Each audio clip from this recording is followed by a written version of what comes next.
Good evening, Hey Doug. Seb, Donnie. smile for Thank you for coming. You're welcome. smile for your picture. Ready? Oh my! 3, 2, 1. Got it. I thought it would be perfect for the snapshot. Um, a picture disc vinyl of Bambi, a soundtrack, and a toy Bambi. I love it. I haven't seen one of them before like that. I've seen that. That's wonderful. Very wonderful indeed. Thank you. And I gotta say, this has been like a whole 2 years since we saw each other twice. Ah, I think I remember. Oh my gosh, I think I remember. Yeah. No, not the hat. Yeah. Seb Sanford, and I have the sticker on the wall, Yes. and I have the snapshot from our last session. Oh, for golly sakes. Yeah. I love it to death. Thank you so much for sharing. You're welcome. Wow. Thought you might want Do to. that again, would you please, just for a second? Oh, yes, of course. For golly sakes. Ah, thank you. Oh, we took another screenshot? Yeah, just because it was a really cute photo. Oh, yes, of course. That makes proper sense. Okay, let's get down to business. Okay. Okay, back in 2021, when we first met, we talked about all things Bambi. And many years after the first movie, we had a direct-to-video midquel in 2006. How would you compare Bambi 2 to the original classic if you've seen the second film? I hope everybody, including my love Disney, doesn't get angry about this for me. I did not get a chance to see Bambi 2. Really? Yeah. Now, I don't fib to you. I have not seen Bambi. I've heard it from other folks, but I haven't seen Bambi. I heard hearsay that they used some of my voice from Bambi 1 in it, but I don't know that for sure. But the truth is I haven't seen Bambi 2. Well, I noticed one original line from the first movie. It begins, the midquel begins with "Your mother can't be with you anymore," as said by the great prince. Oh. Yeah, and the whole movie is and the great prince is played by Sir Patrick Stewart, very famous actor in the UK. Oh. Wow. Yeah, you should check that out on Disney Plus. Huh.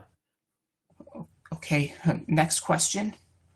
Despite Bambi being an animal lovers movie and a book by Felix Sultan, we also have a list of other Disney movies that have this type of genre, some including Fox and the Hound and Lady and the Tramp, and a few of them we still have today in the present, like Zootopia, just to name a few. What is it about these types of movies that make Disney fans want to come back for more? The absence of violence, subtle, good human messages, okay? Examples of good conduct as contrasted with some bad conduct. And I'll share this unique with you because I can tell you're a very intelligent collector and sensitivity man. Okay?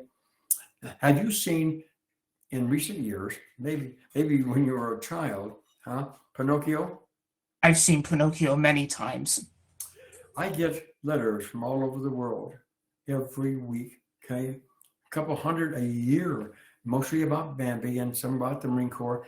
But let me share this with you. A very sensitive man I sense you are. Yes, of course.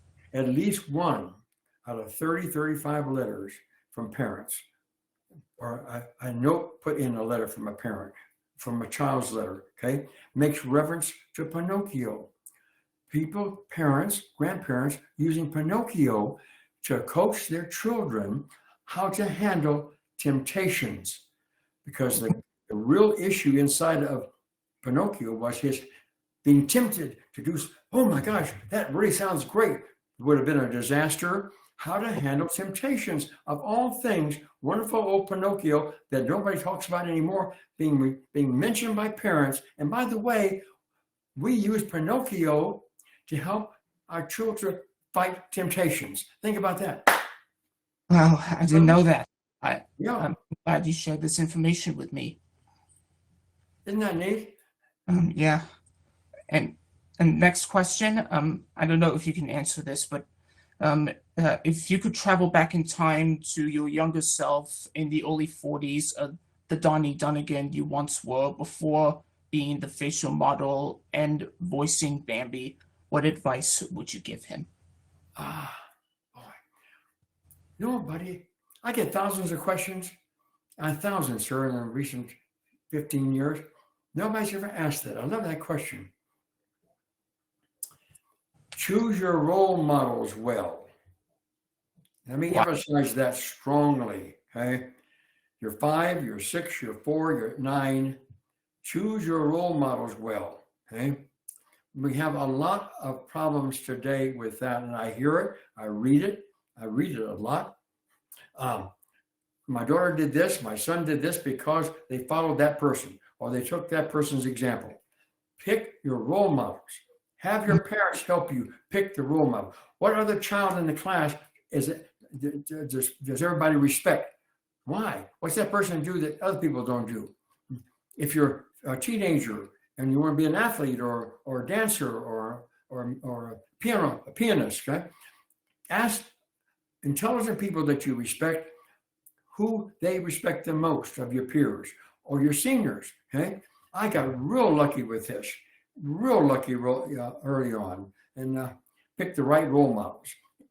In the Marine Corps, now mind you, I was in a boarding house by myself from 14 until I got in the Marine Corps. In the Marine Corps, I picked role models that the peers respected, not because they made a lot of noise or they're big show-offs, okay? Who do you respect the most?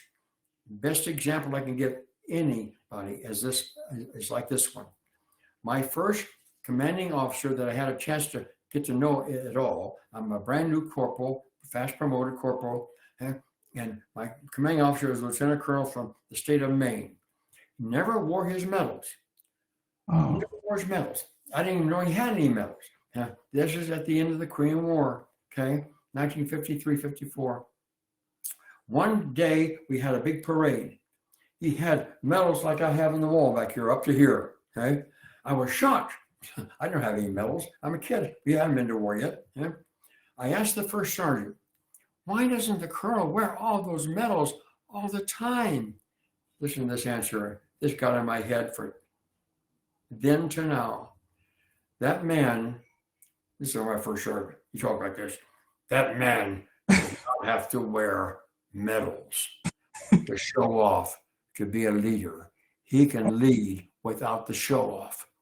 Oh boy. Those kind of people. Yeah, that's amazing. That's a great answer. Anyways, to end on a lighter note, I do have a little essay that I've been working on this past week. So if it's okay, can we add a little extra time? This goes on for around 2 minutes.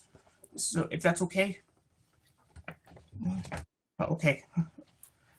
Even though I have never read this book before, the movie of the same name titled Bambi was based on the novel by Austrian author and hunter Felix Sultan. It describes the story of a young deer and his animal friends, as shown on the very top corner of the book's cover. The book was published in 1923 and was originally written in German and translated from the English language.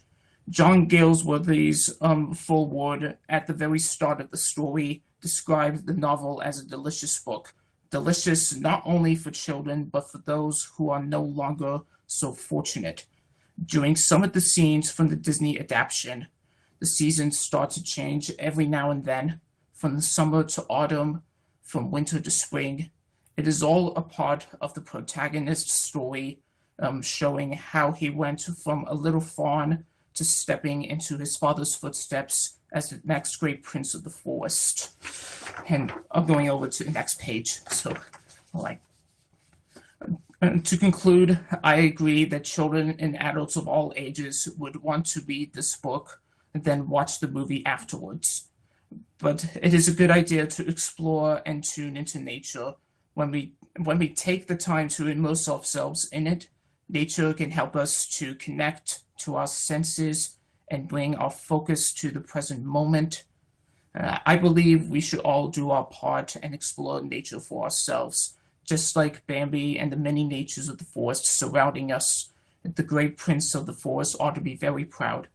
P.S. Looking back at the scenes of man hunting deer with their weapons made me decide to write this small sentence. I hear the gunshots that fire and echo across the hills before birds fall from the sky like pieces of glass. That's it. I love it. I love it. I love I'm it. glad You would you enjoy this, I bet you, like very few people, okay? Mm, Walt Disney got hate mail from some of that, okay? From what Really? some of it, from showing the environmental abuse scenes, the reckless fires in the forest, okay? He got hate mail. I was in the room when that was discussed, and I understood part of it. My mom sure did, okay? Hate mail. And what is a big trigger on that one for you? A wonderful student like you of these things. Mr. Disney had taken me and my mom and a couple other people in a big limousine down to what was then the Forest Service office in Los Angeles. Not like today, a little bitty office in a federal building, very austere. And he wanted to stimulate the Forest Service to have an icon, a bulletin board kind of icon to help protect the forest. Some icon, some symbol that please take care of the forest, okay? After the film, which had the forest burning a couple of times, right? He offered Bambi. And my mom said later that they was excited about this. But the film came out and he started getting hate mail. We imagine, this is not verbatim, sir, we imagine some little granddaughter in Montana, grandfather going out to hunt for a deer to feed the family, not malicious, to feed the family, right? Some little granddaughter seeing grandpa going to the door with the rifle. Papa, you can't go out and shoot Bambi. Oh, movie, right? Oh, that's probably what stimulated the hate mail, okay? Mr. Disney then went back to the Forest Service. I was not with him this time. I heard it later, went back to the Forest Service and said, that may not be a good idea. I'll give you another animal. And the hearsay is that Mr. Disney, Walt Disney himself, a very conscientious man on these things, is responsible for Smokey the Bear being created. wow. And you, sir, of all people, would enjoy that. Yeah, definitely. I think we're running out of time, and I love your response to my essay I did. Thank you. And I salute you, as always, Thank you. and hope to see you soon. Wear the hat next time out. Remember, real good. I will. Take care.